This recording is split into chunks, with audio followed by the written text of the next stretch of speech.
أعوذ بالله من الشيطان الرجيم. بسم الله الرحمن الرحيم. السلام عليكم ورحمة الله وبركاته. Inshallah, I will be reciting Surah Al-Inshirah, the entire surah, and how we're doing the translation.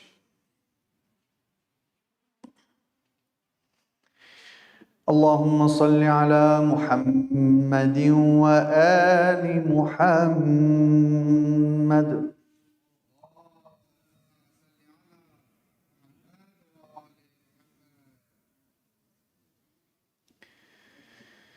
أعوذ بالله من الشيطان الرجيم.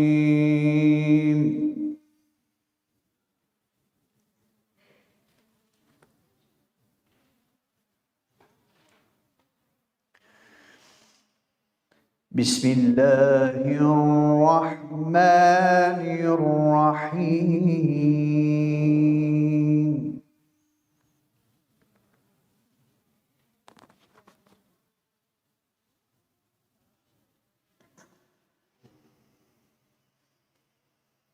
ألم نشرح لك صدرك ووضعنا عنك وزرك الذي أنقض ظهرك.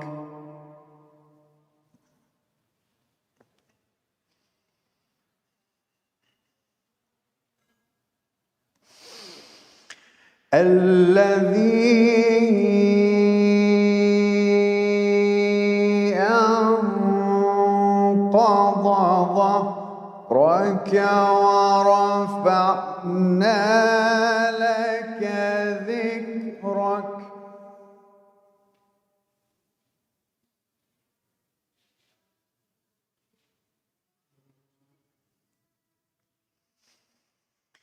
فإن مع العسر يسرا، إن مع العسر يسرا.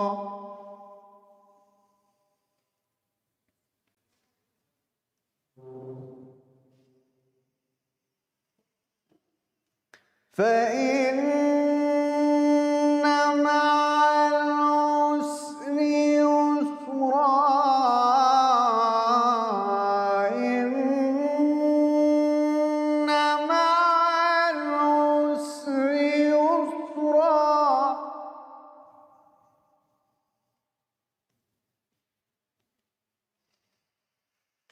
فإذا فرغت فانصب وإلى ربك فارغب.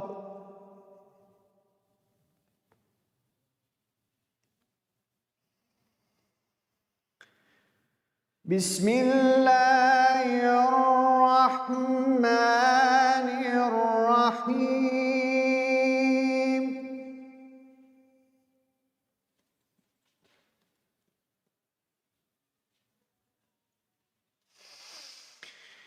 ألم نشرح لك صدرك ووضعنا عنك وزرك الذي أنقض ظهرك ورفعنا لك ذكرك.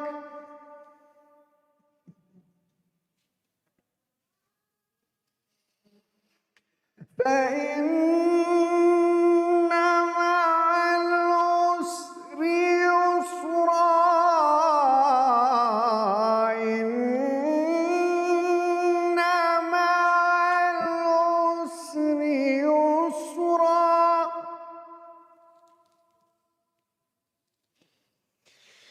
فإذا فرغت فانصب وإلى ربك فارغب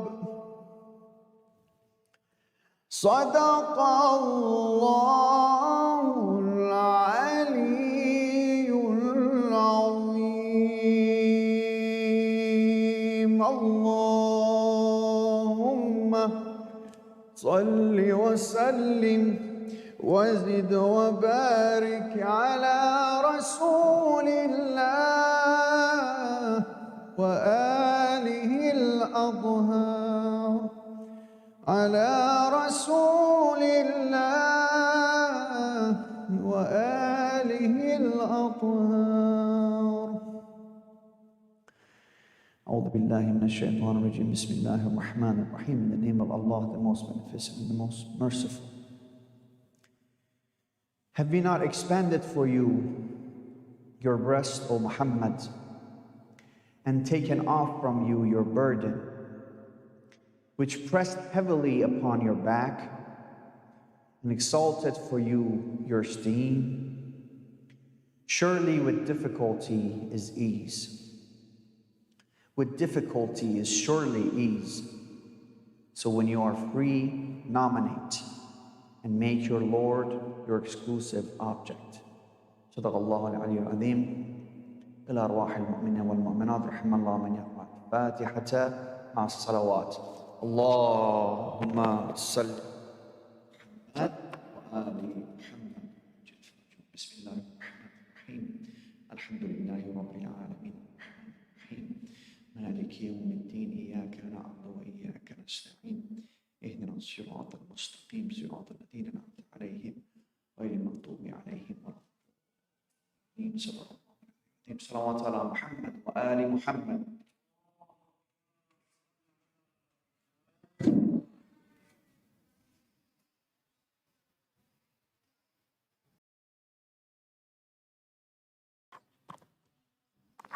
Assalamu alaikum, brothers and sisters. Inshallah, we want to make sure as people come in and out, inshallah, you guys come towards the front as much as possible, inshallah, so the speaker can see your faces, inshallah. In that, we're going to, first of all, loud salawat for Brother Mahdi Falahati for the Quran recitation.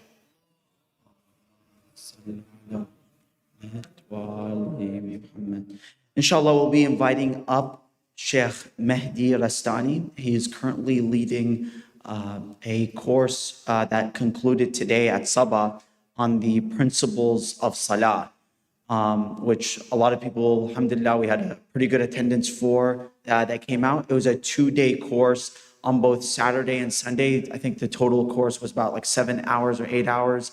And a lot of people benefited there. It came with a booklet. And inshallah, if you weren't able to attend this time, I encourage you guys to check out Mizan Institute. They have like several podcasts and other resources that, alhamdulillah, I've been, that I got to use as well. A lot of benefit in those, inshallah. And besides Mizan Institute, he's also running a school, alhamdulillah. He's currently in Dallas. Let's please welcome him to the stage with a loud salawat, inshallah. Allah.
أعوذ بالله من الشيطان الرجيم.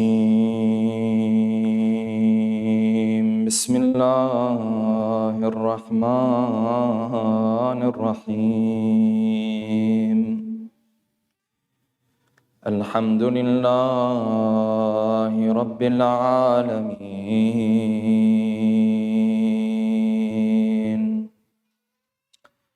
والصلاة والسلام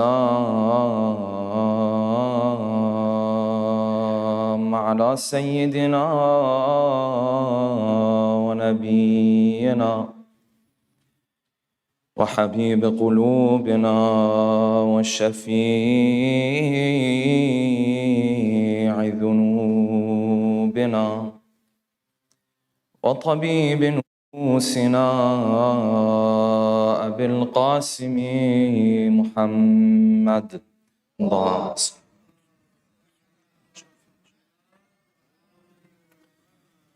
وعلى أهل بيته الطيبين الطاهرين واللعنة الدائم على أعدائهم أجمعين أما بعد فقد قال الله الحكيم في محكم كتابه الكريم أعوذ بالله من الشيطان الرجيم ربكم أعلم بكم إن يشأ يرحمكم أو إن يشأ يعذبكم وما أرسلناك عليهم وكيلا صدق الله العلي العظيم صلوات الله. For the love of the Prophet and his beloved rich progeny, please recite a second loud salawat.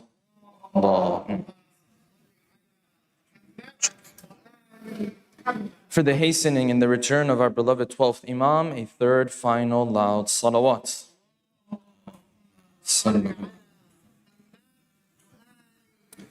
The topic that we'll be discussing tonight, inshallah, is another topic that is very near and dear to my heart. The title of this topic is Don't Judge Me. It is the topic of judgments. And it's a topic that is very prevalent in the society that we live in today, and even more so prevalent in the communities that we raise our children and the communities that we live in, that we are a part of today across North America and in the Western world today. This topic of judgments, this idea of judgment, is something that lies at the very roots of the religion of Islam. Not just within the religion of Islam, in fact, in many other Abrahamic religions and faiths, and any other faith outside of the realm of Abrahamic faiths, the idea of judgment is a very fundamental concept. The idea that Allah subhanahu wa ta'ala, or the creator, or this religion will set certain standards for a believer to live his life by. And after a certain number of years, this believer is going to be judged based on those standards and based on how well he was able to live his life in accordance with those standards. This is something that's deeply rooted within the religion of Islam. And you find many verses of the Quran speak about the day of judgments. In fact, if you look at the holy books that we have in the world today, divine books that we have in the world today, you'll find that the Quran is one of those books that talks about the day of judgment more than any other holy book you will ever come across. The Quran talks about the details of this day. The Quran talks about the conversations that people are going to have with one another on that day. What the people of heaven will tell the people of hellfire, what the people of hellfire will tell the people of heaven.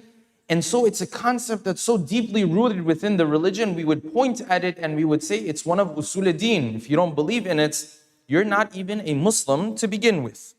And you find in the verses of the Quran, different names and titles are given to this day. All of them revolve around this idea of judgment. Say the day of judgment is Yawmul Qiyamah. Some of the verses of the Quran say, Qiyamah, you are doing Qiyam, you're going to stand up. Why are you going to stand up? You're going to stand up in the presence of your Lord to be judged based on your deeds. The Quran says that day is Yawmul Fasl. We separate. There's a judgment that takes place that it separate good and bad from one another, good and evil from one another. And the Quran says, for example, that day is Yawmul Hisab. You are going to be accounted for your deeds. All of these names are revolving around the concept of judgment. Up until this part of the discussion, no one has a problem because the judge is Allah subhanahu wa ta'ala. It doesn't even seem to be a problem so far. The problem starts to enter into the discussion when the judge is no longer Allah subhanahu wa ta'ala. Rather, the judge becomes another human being like you and I. And the question that comes to our mind is, can you and I, or other people when it comes to us, judge us? Can they judge our deeds? Can they judge our characters? Can they make up their opinion about who we are, whether we're good people or bad people or so on and so forth? And in this context, many times you might have heard people, or yourself even, use this phrase, don't judge me. You don't have the right to judge me. Yes? And sometimes this phrase is used in a very valid way. Sometimes it might be used in an invalid way. Just depends. Sometimes a person says, don't judge me. What he means is, I know I did something wrong, but it was a difficult situation. If you had been in my shoes, you would have done the same wrong thing, for example.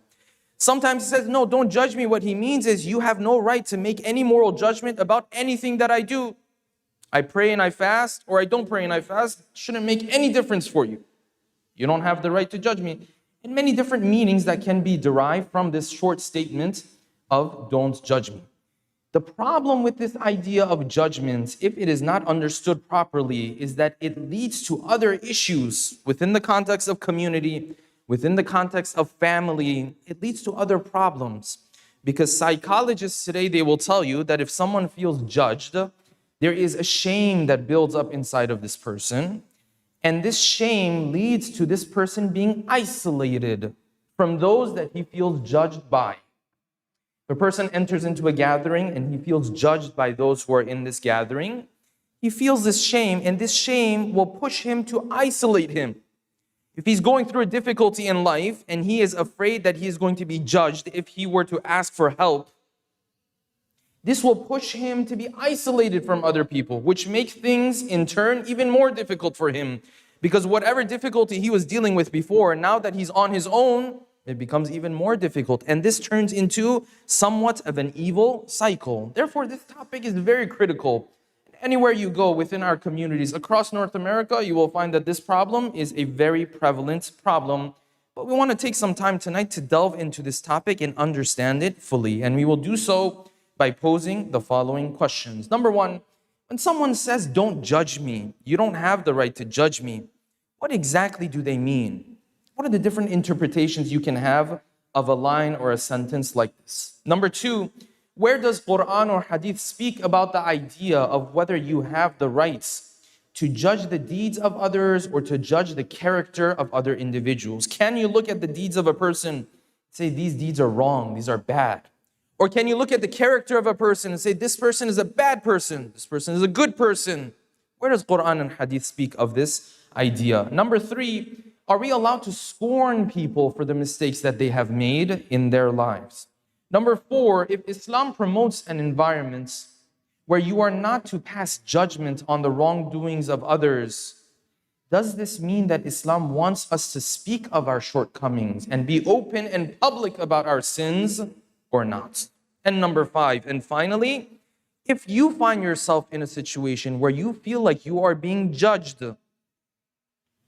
what are those points you have to keep in mind to be able to cope with that situation? I might enter into a gathering and immediately feel judged in this gathering. What does Islam tell me about this idea of being judged and how I can cope with a situation where others are judging me? Tonight, inshallah, we'll take some time to delve into these 5 questions with a loud salawat ala Muhammadin wa ali Muhammad.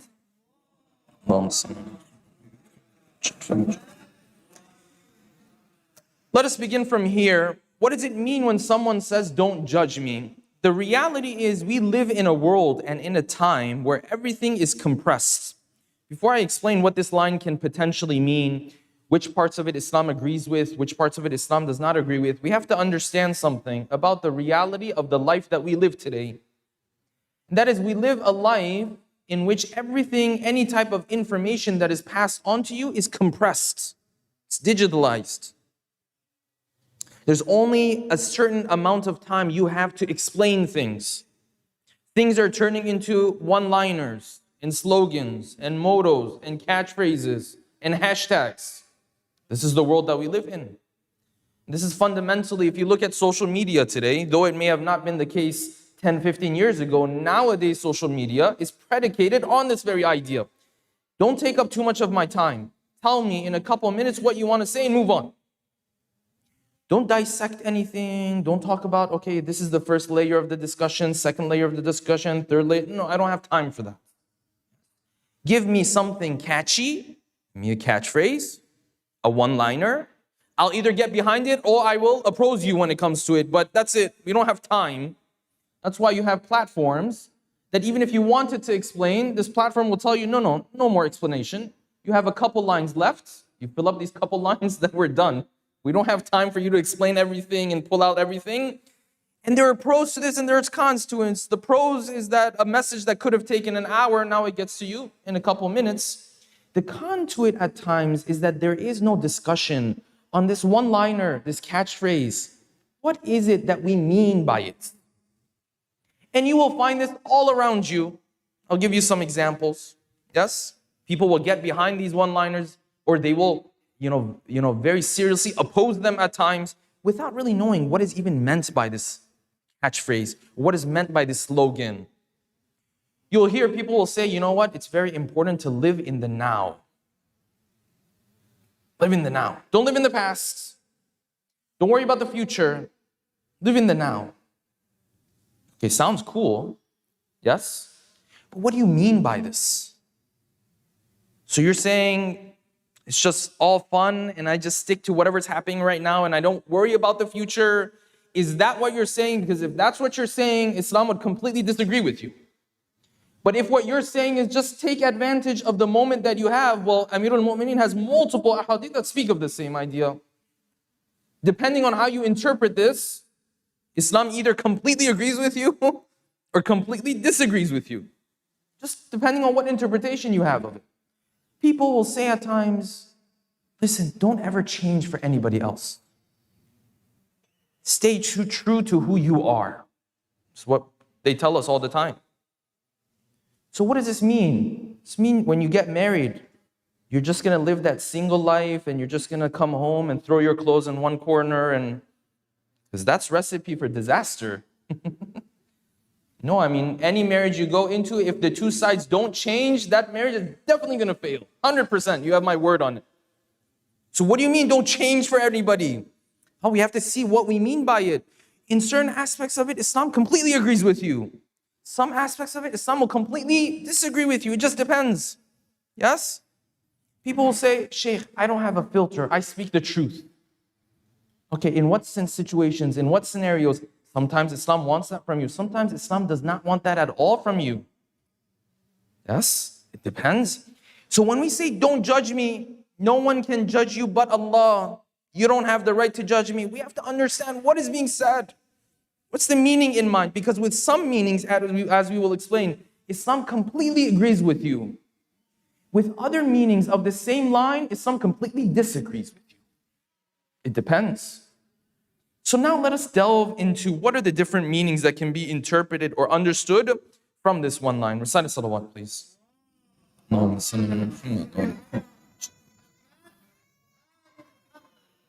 Sometimes the person who says, don't judge me, what he means is this. I'm proposing three meanings. This is the first meaning.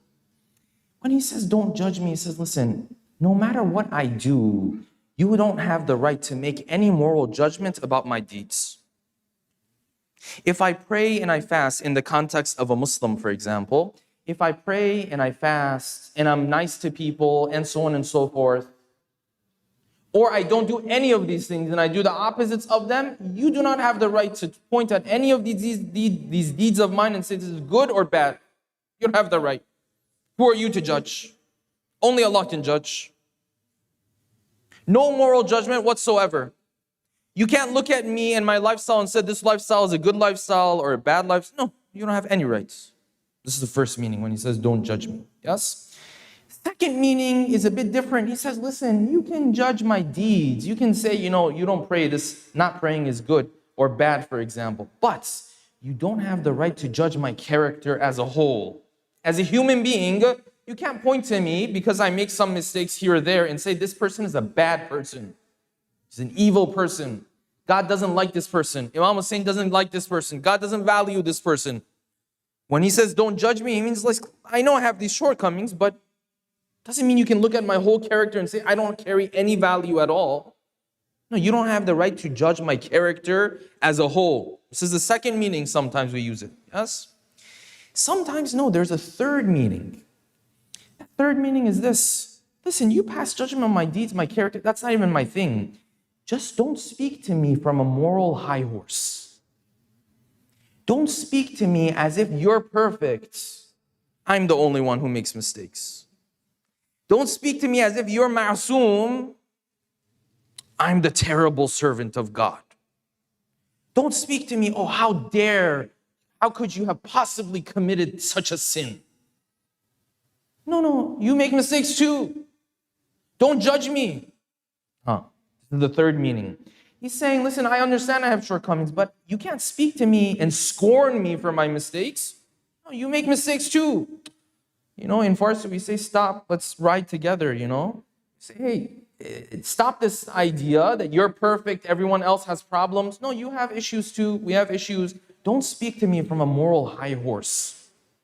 This is the third meaning.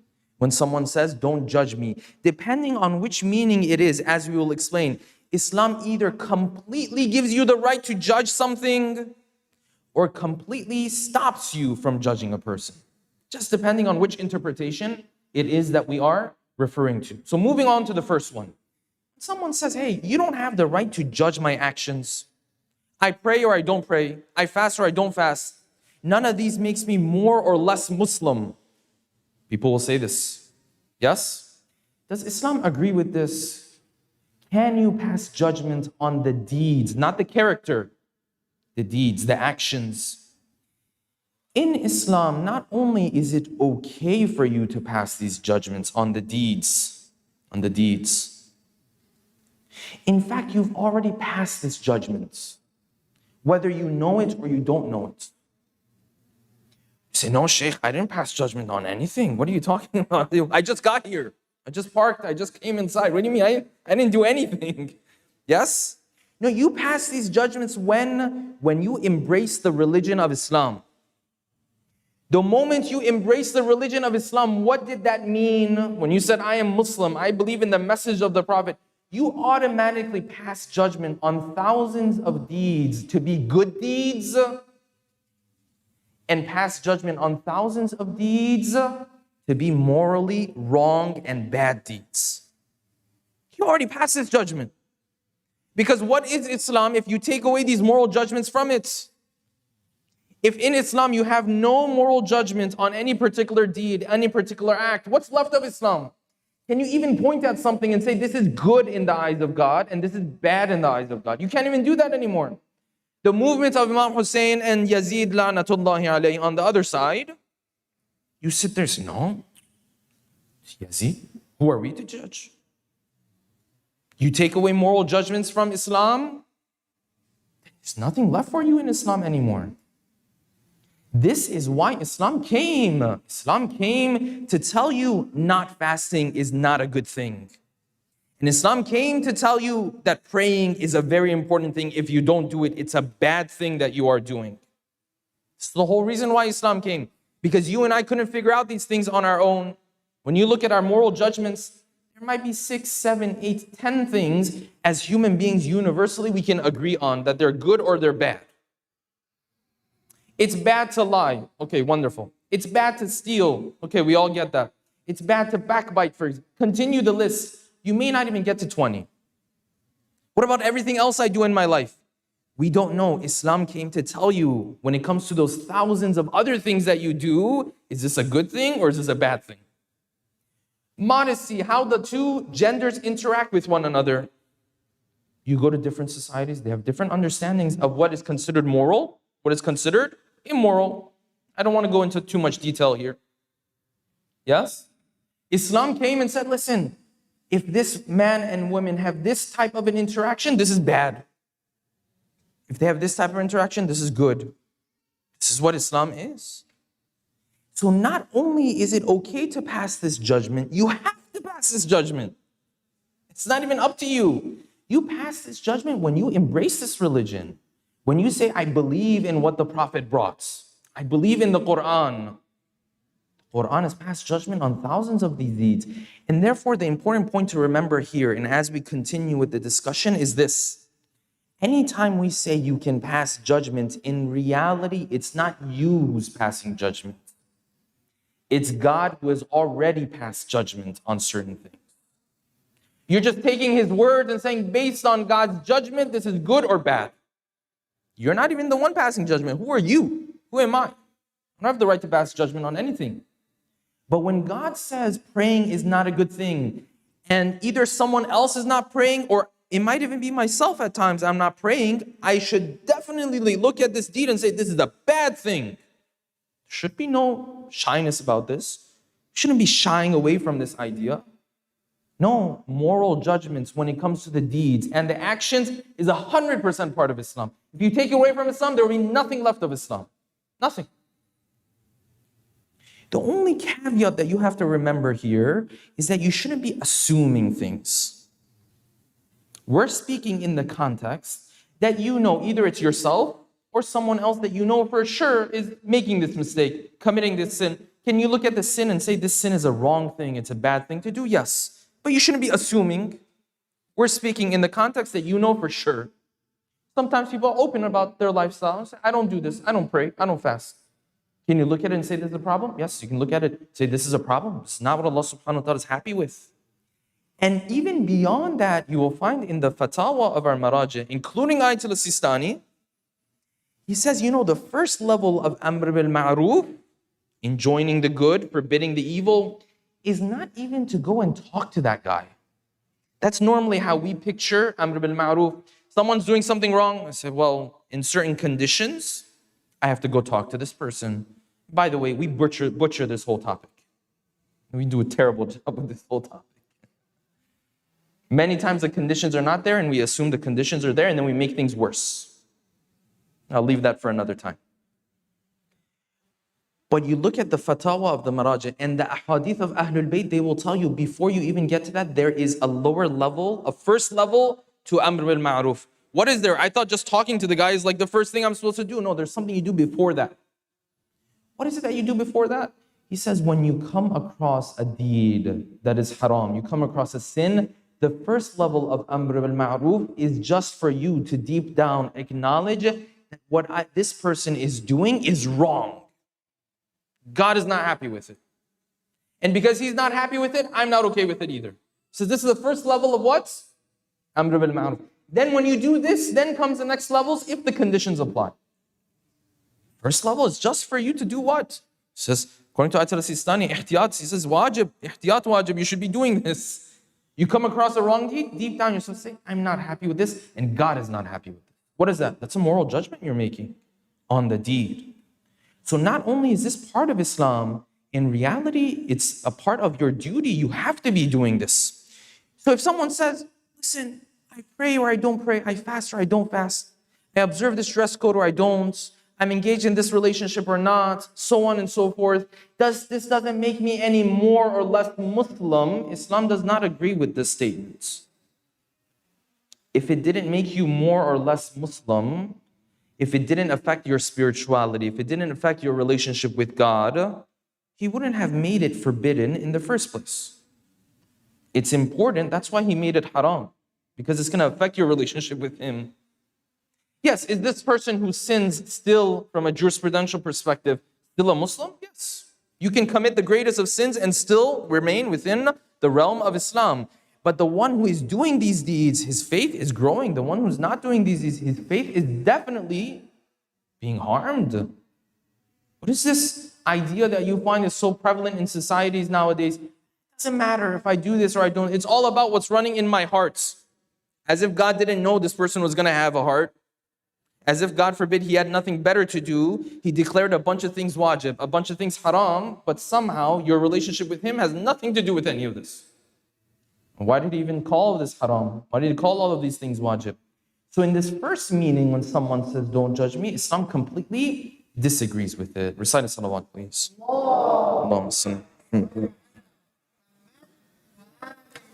Moving on to the second meaning. Second meaning is, no, this person says you want to pass judgment on my deeds, that's fine. You don't have the right to pass judgment on my character. You don't have the right to look at me and say, you're a good person, you're a bad person, you're evil, God doesn't love you, you have no value in the eyes of God. As a whole, you cannot judge my character. Does Islam agree with this if someone came to you and said, don't judge me? In this second meaning, Islam 99% agrees with you. Meaning that 99% of the people you and I come across, if they say, don't judge me, and this is what they mean, they are completely correct. See how things flip just based on which interpretation we have of things? When it comes to this one, Islam completely agrees with it. There is only one scenario where you can point to someone and say, this person has no value in the eyes of God. And again, as we will explain, it's not because you're making that judgment, it's because God has said this person has no value in my eyes. You're not passing the judgment. He's already passed the judgment on the person like this. Which person is this? And when I mention which type of person this is, you can ask yourself and see how many people like this you come across. This is the one who knowingly has turned away from the message of God. He's done takdeeb of the ayat of Allah subhanahu wa ta'ala. He knows this religion is the true religion and knowingly he's turned away from it. This one you can look at. This one, Islam and the verses of the Quran say, this person knowingly, if he knowingly turns away from the message of God, this person will never make it into heaven. That's what the verses of the Quran clearly states on multiple occasions. And this is what you find in verse 40 of Surah Al-A'raf. Allah subhanahu wa ta'ala puts it very beautifully. It says, إِنَّ الَّذِينَ كَذَّبُوا بِآيَاتِنَا. Those who deny our signs, وَاسْتَكْبَرُوا عَنْهَا, and they turn away from it out of arrogance. Not because he did his research, this is what he came across. Believe it or not, there could be someone, they do their research really, for whatever reason, they come to the conclusion that maybe God doesn't exist. It's possible. Maybe they come to the conclusion that, they should be a Buddhist. Maybe they come to the conclusion they should be a Hindu, maybe a Jewish, Christian, whatever the case might be. It's possible. But the one who knowingly turned away from it, the Quran says, وَاسْتَكْبَرُوا عَنْهَا. He turned away from it because of what? His arrogance and his kibr. Okay, what happens to this person? Look at what the verses of the Quran says. It says, لَا تُفَتَّحُ لَهُمْ أَبْوَابُ السَّمَاءِ. The doors of the skies and heavens will never open upon this person. وَلَا يَدْخُلُونَ الْجَنَّةِ. And this person will never make it into heaven. حَتَّى يَلِجَ الْجَمَلُ فِي سَمِّ الْخِيَاطِ. Unless and only if you can have a camel pass through the tip of a needle, which is impossible. This was a saying they used to use in Arabic when they wanted to say something is impossible. They would say, you know what, this is so impossible, it will never happen unless you have a camel pass through that little tip of the needle that you thread. If that's possible, this is possible too. It's obviously not possible. And the same saying is used, by the way, in the New Testament as well, in the Bible. The Bible has a very similar statement as well. Not as it relates to heaven and hell. It's a statement that the Bible also uses to explain how something can be impossible. Unless you have a camel pass through the tip of that needle. That small little hole that maybe if you have a grandmother or a grandfather at home and they're trying to use like the needle for something, their hands might be shaking a little bit, they'll come to you, right? It's like, can you thread this needle? Because it's so small.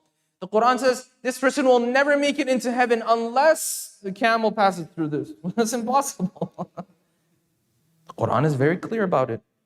This person, and then the verses of the Quran say, on that day, Allah subhanahu wa ta'ala, when it comes to a person like this who knowingly turned away from the truth, وَلَا يَنْظُرُ إِلَيْهِمْ. He does not even look upon them. وَلَا يُزَكِّيهِمْ. Doesn't look with his mercy upon them. This person doesn't have any value in the eyes of God. Unless he repents, that's a different story, yes? As long as he is in that state, doesn't have any value. But the question is, how many of the people you come across are like this? Almost none. Yes? 99.9%, they don't fall under this category. Either they are people who have accepted the message of Allah, or they are people who don't know about the message of Allah. And hence, in this second meaning, if someone says, don't judge me, you don't have the right to judge my character, Islam would 100% agree with that statement. You don't have the right to judge the character of others. Who do you think I am? Who do you think you are? This person's going to go to heaven. This person's going to go to hell. Oh, you don't know. Islam completely disagrees with this. Moving on to the third meaning. Recite a salawat, please.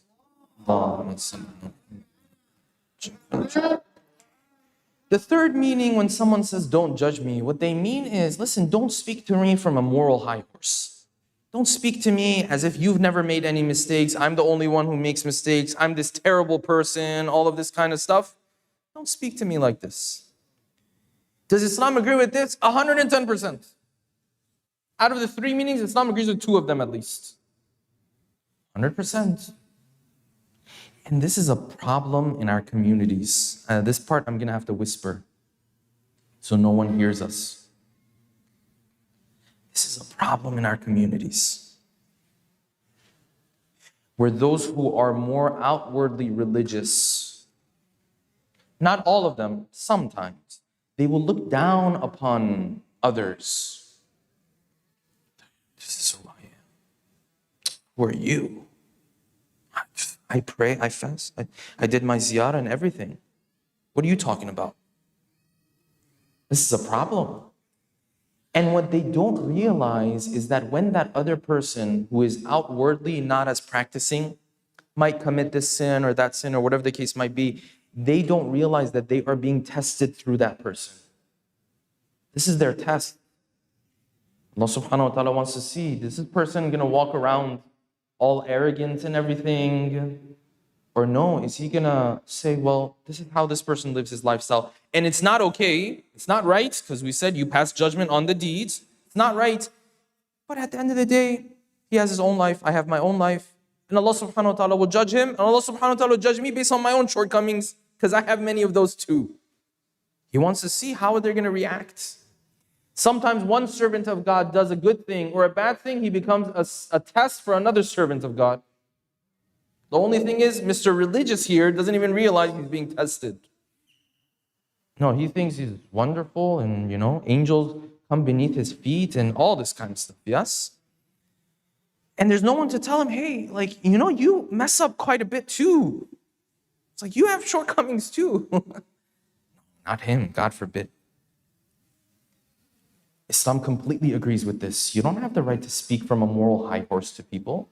And this is why the hadith beautifully says, he says, مَنْ عَيَّرَ أَخَاهُ. There's a concept in hadith known as the concept of ta'yir, which means putting down someone, humiliating someone, scorning someone. He says, مَنْ عَيَّرَ أَخَاهُ, the one who puts down his brother, بِذَنْبٍ, because of a sin that he committed. لَمْ يَمُتْ حَتَّى يَعْمَلُهُ. He doesn't die himself unless that he himself ends up committing that sin. Or in other hadith, it says either that sin or a greater sin than that one. You don't have the rights.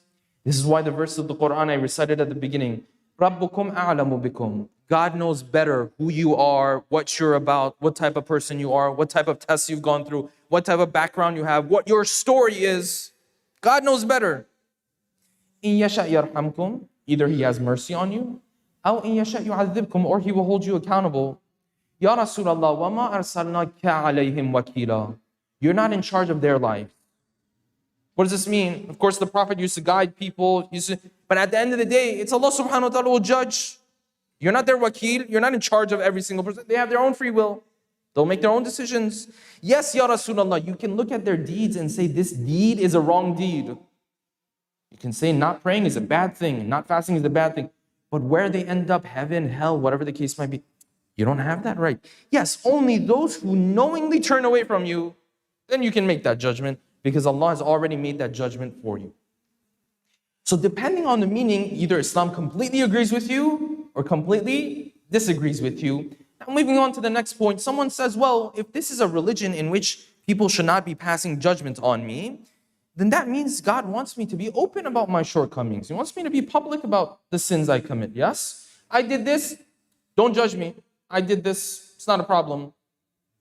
This is also what Islam doesn't want. The line is a very fine line, what Islam wants from us. Yes, others should not judge you, but you should feel shame between you and Allah subhanahu wa ta'ala.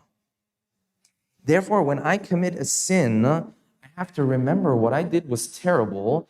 Others don't have the right to judge my whole character, but at the end of the day, because this is a shameful act, it has to stay between me and Allah subhanahu wa ta'ala. I shouldn't then feel so proud about it. I come out in public and say, this is what I do. I don't pray and I don't got a problem with it. This is the dress code I have and I don't have a problem with it. No, Islam doesn't want judgment in the community, but He also doesn't want you being so open about your shortcomings. There are many times, I want you to walk away with this line tonight. There are many times where you will have shortcomings in your day-to-day life. Many times. But don't ever be public about those shortcomings. Just the fact that you hold back on being public about them, you're limiting the damage. That's an extra sin. Coming out openly about it and being proud about it and just putting it out there. It's an added sin. You're normalizing sin now. Yes, if it's a sin you need help with, you go to someone who can help you with it. You share it with him. But with the public, with the community, no, this is supposed to say, this is a really shameful thing. You have to understand this. Not the type of shame that paralyzes you, No, the type of shame that pushes you towards tawbah. Anytime in the religion of Islam, if you feel the type of shame that is paralyzing you, know that you misunderstood things. It's not the type of shame Allah subhanahu wa ta'ala wants from you. That's the type of shame Shaytan wants for you. That you feel so shameful, you can't even go to someone and ask them for help.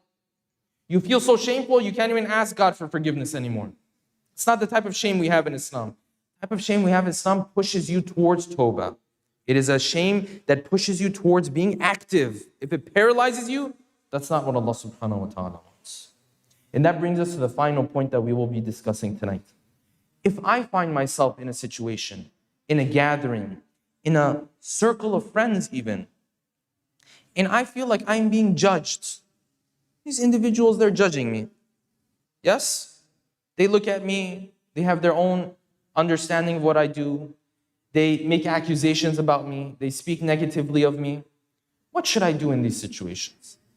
What does Islam teach me to do in a situation where I feel judged by others? 2 points I want to point out, and inshallah we'll wrap up. Number one, first thing you have to ask yourself is, can you be smarter and more strategic about this situation? What I mean by it is this. You have to understand not everyone has the mental capability and capacity to look at your life and understand why you do the things that you do, and understand completely your background and your story, and look at you without any judgments. Many people don't have that capacity. Hence, you are not supposed to be so open about every aspect of your life. Sometimes people can't understand, they can't digest things. And therefore, if you're too open about your life, what happens? This person will judge you. He's doing a wrong thing, but you know there are people out there who don't have this capability. Why are you so open about every aspect of your life? You're supposed to be so open about every aspect of your life.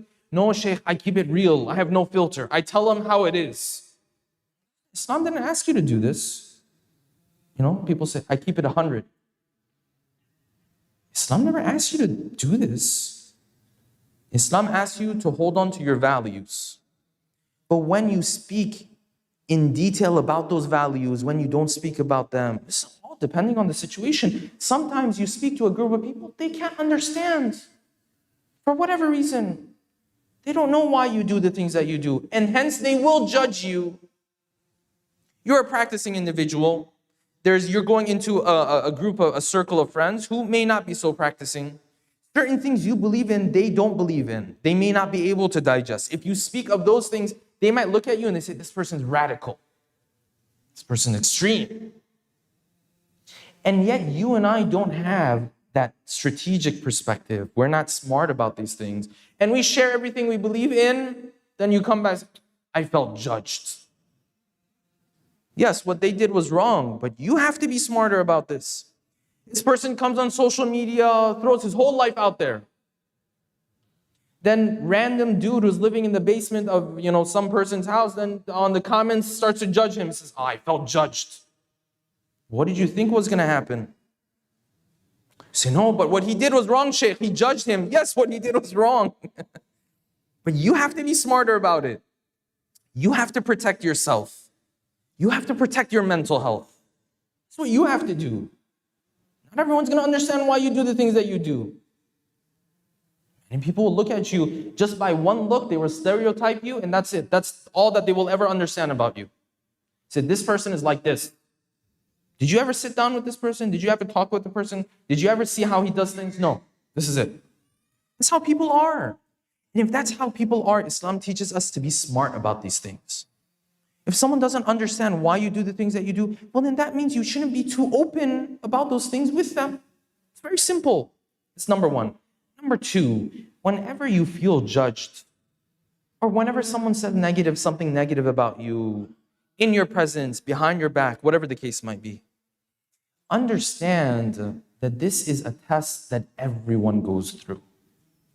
Everyone will feel judged at one point of their life or another. Everyone. Don't think this is a test Allah subhanahu wa ta'ala only tests, the prophets with. Or everyone is tested with this test. You're tested with it, your father was tested with it, everyone is tested with it. And this is very beautifully manifested in a hadith Qudsi, in which Musa alayhi salam was speaking to Allah subhanahu wa ta'ala. And he raised this request to Allah subhanahu wa ta'ala. He said, Ya Allah, I need help from you. I have a problem, I have a request from you. And the response came back, Ya Musa, what is this request that you have of me? What is this thing that you are in need of? He said, Ya Allah, I'm kind to people, I'm nice to people, I'm compassionate towards them. But the moment they leave my presence, they speak negatively of me. Yes, they say harsh things about me. In my words, they start to judge me. Say, Musa is like this, Musa is like that, Musa has an agenda, Musa wants to do this, Musa wants to do that. Ya Allah, make it such so that when they speak of me, they only say positive things. They don't say negative things. Seems like a very valid request. Make it such so that, when they're talking amongst themselves, they say, no, Musa is really nice, he's wonderful, he's good. Make it such that they praise me. And the response that Allah subhanahu wa ta'ala gave him was very beautiful. The response that Allah subhanahu wa ta'ala gave him was this: Musa, I will not do for you what I have not done for myself. He said, Musa, I am God and people say negative things about me. I am God and people judge me. I'm God and people have wrong interpretations of what I'm doing with their lives. Who are you? You're just a servant. I will not do for you what I haven't done for myself. I'm God. People go, they say terrible things about me. The moment He puts us through difficulty, what happens? You and I sit there and say, well, see, told you, He doesn't even have my back. He never cared about me. He's always giving blessings to others, you see? It's what we do. We judge God all the time, if you think about it. He said, Musa, I will not do for you what I haven't done for myself. And Musa said, Ya Allah, if this is what it is with you, I am happy to walk in your footsteps. And he realized this is a test that Allah subhanahu wa ta'ala puts in front of everybody. It's not just you. No, the greatest prophets of God were tested with this test as well. Their own relatives would point at them. They say, this guy has an agenda. This guy's evil. This guy wants to do terrible things. And yet this person was giving his whole life for this path. They were also judged as well. So these are the 2 points that we are to constantly remember, inshallah, to ease this difficulty and this test of being judged by those around us. With that, inshallah, we'll wrap up tonight's talk. If we can dim the lights, inshallah, we will prepare to hear the masa'ib of our beloved third Imam. Sallallahu alayka ya Aba Abdullah, sallallahu alayka ya ibna Rasulullah. As the caravan of the Ahlul Bayt is moving away from the plains of Karbala, the first stop and the first city that they will enter into is none but the city of Kufa. And the city of Kufa and the governor of Kufa has been preparing heavily for those moments where the caravan of the Ahlul Bayt will arrive. The narrator says, I was in the city of Kufa and I assumed that there is a celebration going on. I assumed that there is going to be a celebration and a party. I assumed that this city that has been decorated, it has been adorned. Everyone is happy. Everyone is joyful. I assumed that there is a celebration that's going to happen. He says, then I heard that there is a group of captives that are being brought into the city of Kufa.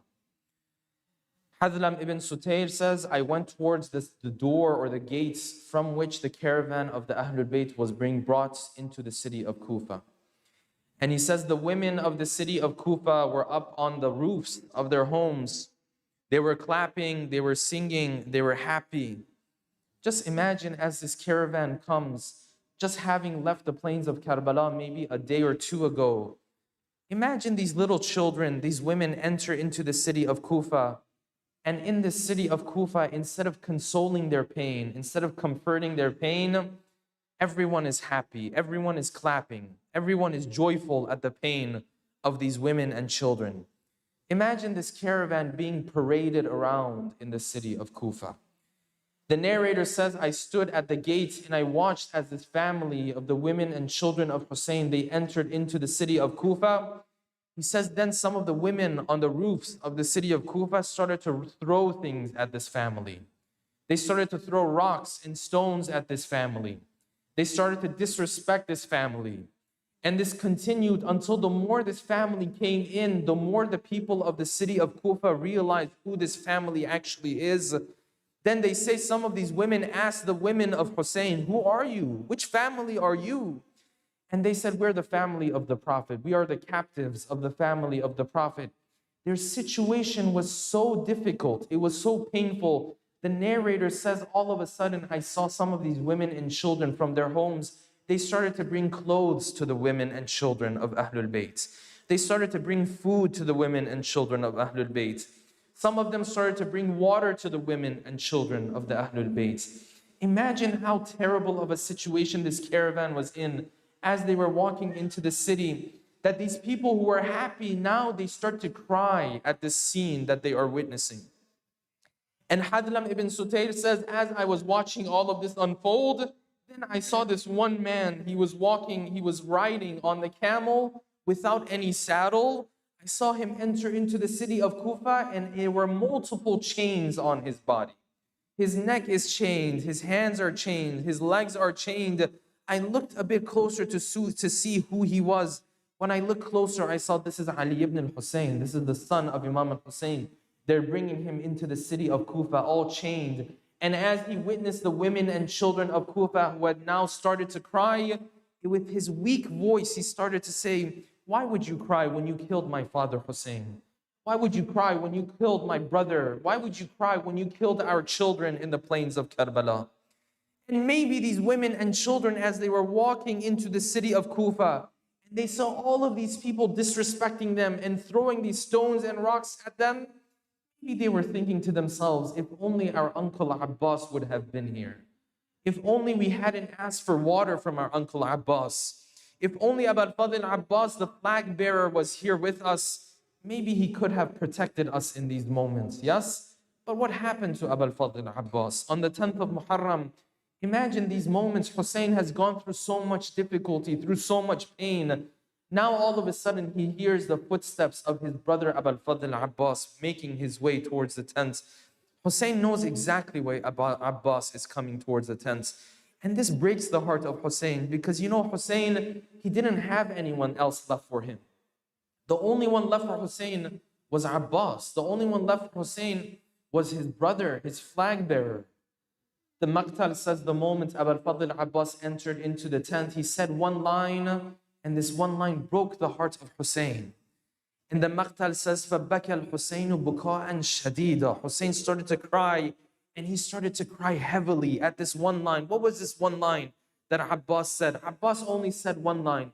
He said, Ya akhi, do I have permission to go to the battlefield? Will you give me permission to now go? The narration says the moment Hussein heard this one line, he started to cry and cry heavily. Why? Because Hussein knows these women and children, the only thing that they have to rely on is Abul Fadl Abbas. The only person that was protecting them up until now was his brother Abbas.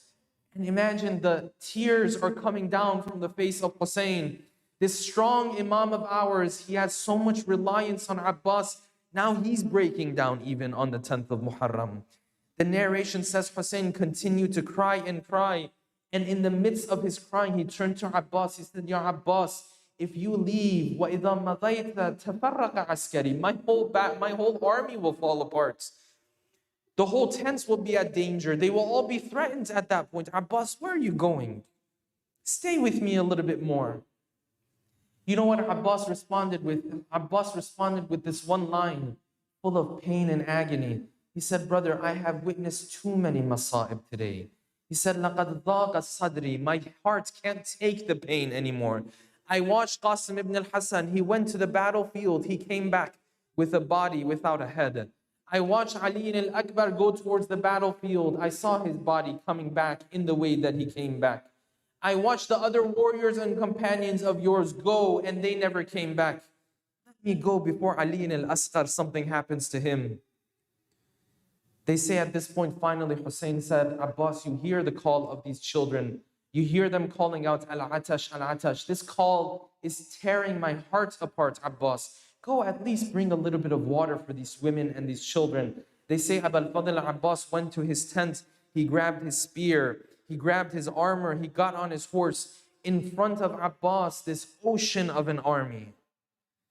No matter how many Abbas takes out, there are more troops to attack Abbas. They say Abul Fadl Abbas made his way towards Furat. He finally knelt down and kneeled down and took from the water of Furat. Maybe Abbas had a little bit of hope in his heart in those moments. Maybe I can bring back some water for Ali al-Asghar. Maybe I can bring back some water for Sukaina and Ruqayya. The narration says Abul Fadl Abbas started to make his way back towards the tents, but only if he knew how many archers are waiting for him. If only he knew how many arrows the body of Abbas was going to take. From left and right, these arrows are coming towards Abbas. Imagine Abul Fadl Abbas in those moments. He doesn't even know which direction to go now. Every direction there are arrows coming his way. They say at one point, they struck Abul Fadl Abbas on his right hand. They severed his right hand. He continues on this path. They severed his left hand. He continues on this path. One of the narrations says in these moments, he still had hope because he was carrying the water until one of these arrows came and struck this water. It struck this mesh. It struck the water that Abbas was carrying with himself. And just like the water started to drip from this mesh, so did the hope of Abul Fadl Abbas started to drip away as well. And the narration says, فَتَحَيَّرَ الْعَبَّاسِ. Abbas didn't even know what to do anymore. Abbas didn't even know which direction to go anymore. Do I go back to Furat? Do I go back to these tents? What do I go back to the tents with? I have nothing to offer to these women and children. The narration says in these moments, then Abul Fadl Abbas was struck on the head. He fell from the horse without hands, and all of a sudden he called out, Ya akha, adrik akha. Imagine what went through the heart of Hussein when he heard the call of Abul Fadl Abbas. He ran towards the battlefield. Imagine when the dust settles around Abul Fadl Abbas, they see Hussein sitting by the body of Abul Fadl Abbas. What did Hussein tell his brother Abbas in those moments? Maybe he wiped a little bit of the blood from his face. Maybe he told Abbas, Abbas, don't be ashamed, don't be embarrassed. I know you went to bring water, but these enemies of ours, they didn't let you come. Abbas, don't worry, you're the son of Fatima, the same way I'm the son of Fatima. Whatever Hussein said to Abbas in those moments, we may not know exactly. All we know is that when Hussein was returning back to the tents, he had his hand on his back. He said, Al-an inqata'a dhahri. He said, my back is broken now. I can't take it anymore. The pain is too much. I've lost the one person that I was relying on. The narration says he came back towards the tent of Abbas. He pulled the column of the tent of Abbas. This tent fell on the ground, and with that, the hope of the women and children left their hearts as well. They knew that the moments of captivity, the moments of Isara have now come. They know that now is the time that the disrespect is going to begin. Now is the time they're going to be walked from Kufa to Sham, back to Medina. Now they know the time has come where they're going to set these tents on fire. What went through the hearts of Zainab and these women and children in those moments? ألا لعنة الله على القوم الظالمين وسيعلم الذين ظلموا أي منقلب ينقلبون. Let us take a moment to send our salams to our beloved Imam in the plains of Karbala. بسم الله الرحمن الرحيم السلام عليك يا أبا عبد الله وعلى الأرواح التي حلت بفنائك عليك مني جميعا سلام الله أبدا ما بقيت وبقي الليل والنهار ولا جعله الله آخر العهد مني لزيارتكم. Everyone. السلام على الحسين وعلى علي بن وعلى أولاد الحسين وعلى أصحاب ورحمة الله وبركاته. We pray to Allah subhanahu wa ta'ala that He grants us the tawfiq to be amongst the true followers of the Ahlul Bayt, inshaAllah. We pray to Allah subhanahu wa ta'ala that all of those who are in difficulty and pain, that Allah subhanahu wa ta'ala frees them of their difficulty and pain, inshaAllah. All of those who have hajat, they have requests, they have du'as that they have been asking Allah subhanahu wa ta'ala for. We ask Allah by the right of Imam al-Hussein, by the right of the masa'ib of Imam al-Hussein and Lady Zainab, that Allah subhanahu wa ta'ala grants them their hajat, inshaAllah. And finally, last but not least, that Allah subhanahu wa ta'ala hastens the return of our beloved 12th Imam, bin Nabiyyi wa alih, rahimallahu man qara'a surat al-Fatiha, مع الصلوات على محمد وآل محمد. بسم الله.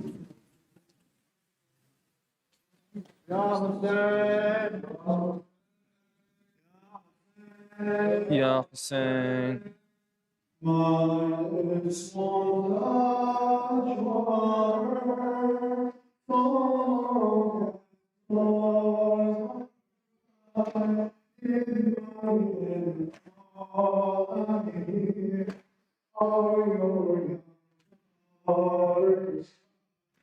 My lips won't touch all and your heart in my head. All are your daughters. How can I change before my beloved master? If Hussein then what should Abbas live after all? For Allah is calling you, Abbas. Oh, for Allah is calling you, Abbas. Oh, Farad is calling you, Abbas. Oh, Farad is calling you. Everyone, oh, Farad is calling. MashaAllah. Oh, Farad is calling. Oh, Abbas, I can still hold your flag, even without my hand.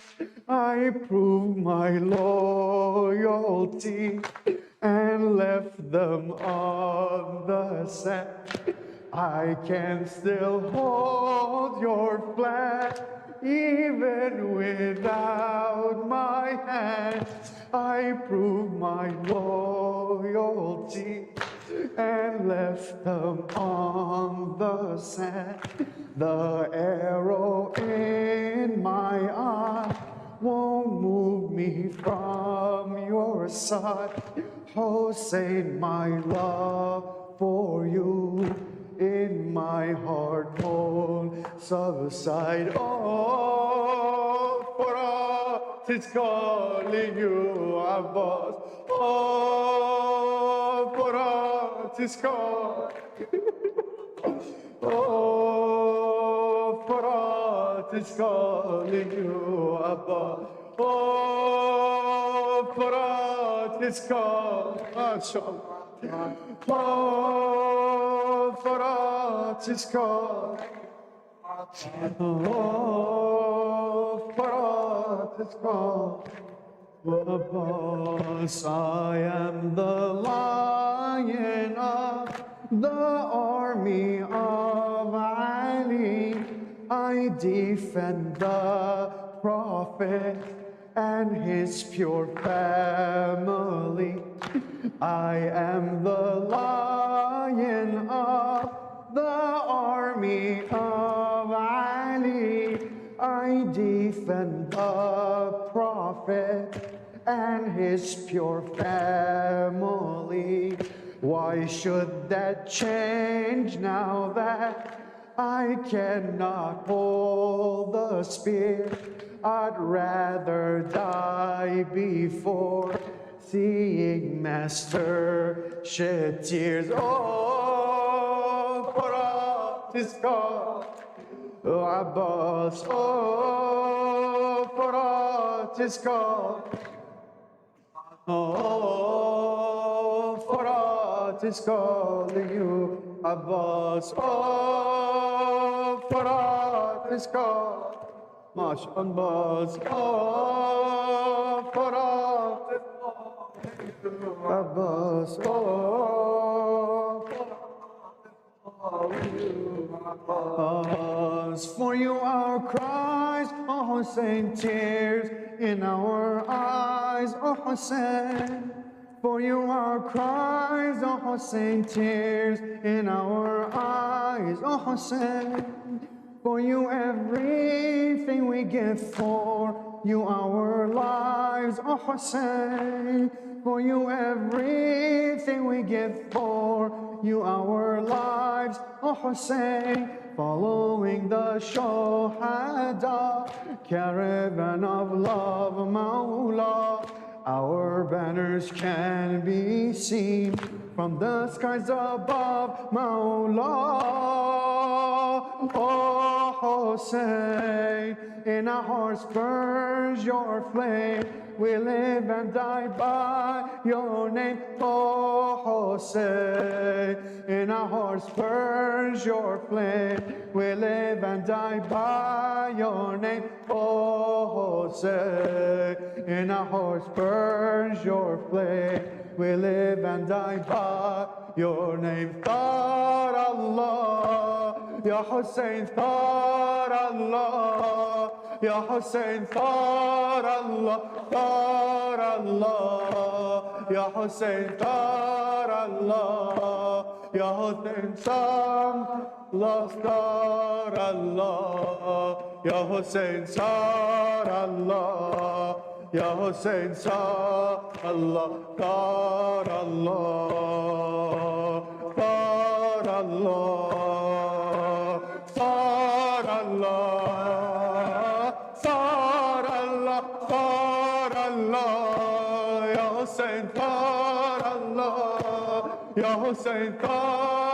انصار الله يا حسين طار الله يا حسين صار الله صار الله صار الله. From Najaf to Karbala, see the river of love, Mawla. From Najaf to Karbala, see the river of love, Mawla. From every land they have come for you, dearest son of Zahra.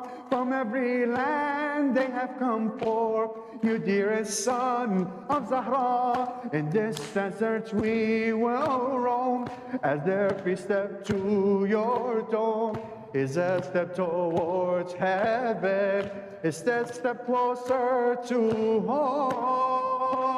Oh, say, in our hearts burns your flame, we live and die by your name. Oh, say, in our hearts burns your flame, we live and die by your name. Oh, say, in our hearts burns your flame, we live and die by. One more time. Oh, say, in our hearts burns your flame, we live and die by your name. Oh, say, in our hearts burns your flame, we live and die by your name. Oh, say, in our hearts burns your flame, we live and die by your name. Thar Allah, Ya Hussein, Thar Allah, Ya Hussein, Thar Allah, Thar Allah, Ya Hussein, Thar Allah,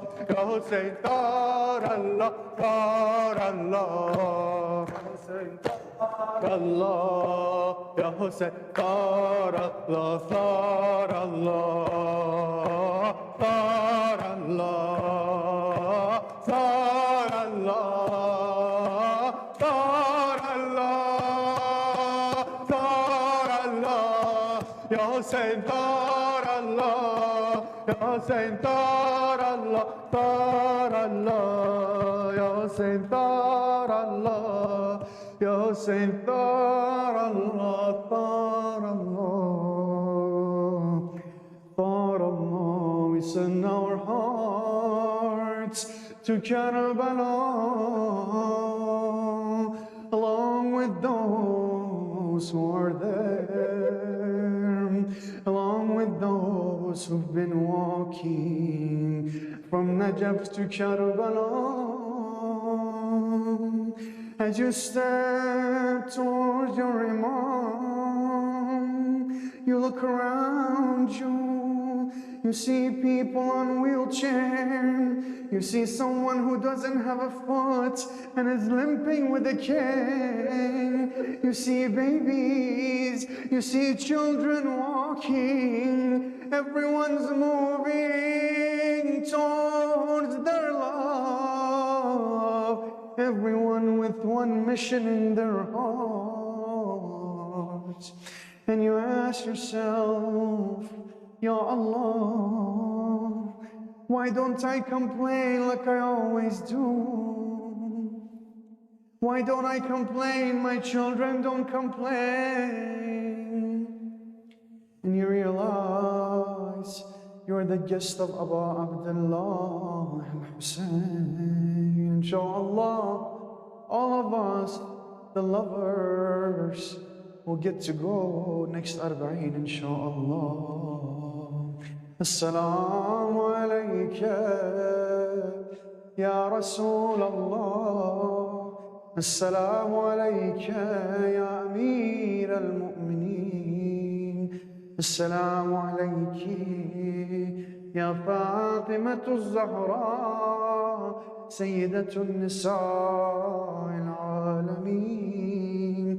Assalamu alayka, Ya Hasan ibn Ali. السلام على الحسين وعلى علي بن الحسين وعلى أولاده. شو هذا كلهم يشتغل يعني؟ وعلى أصحاب الحسين.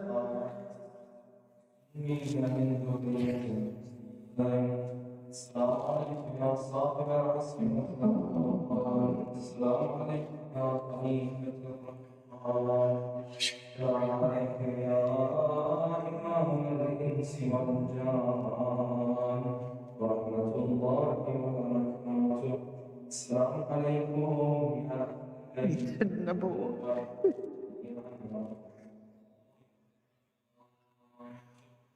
اللهم صل على محمد وآل محمد.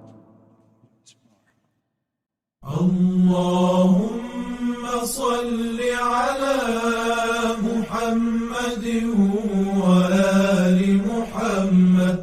اللهم صل على محمد وآل محمد.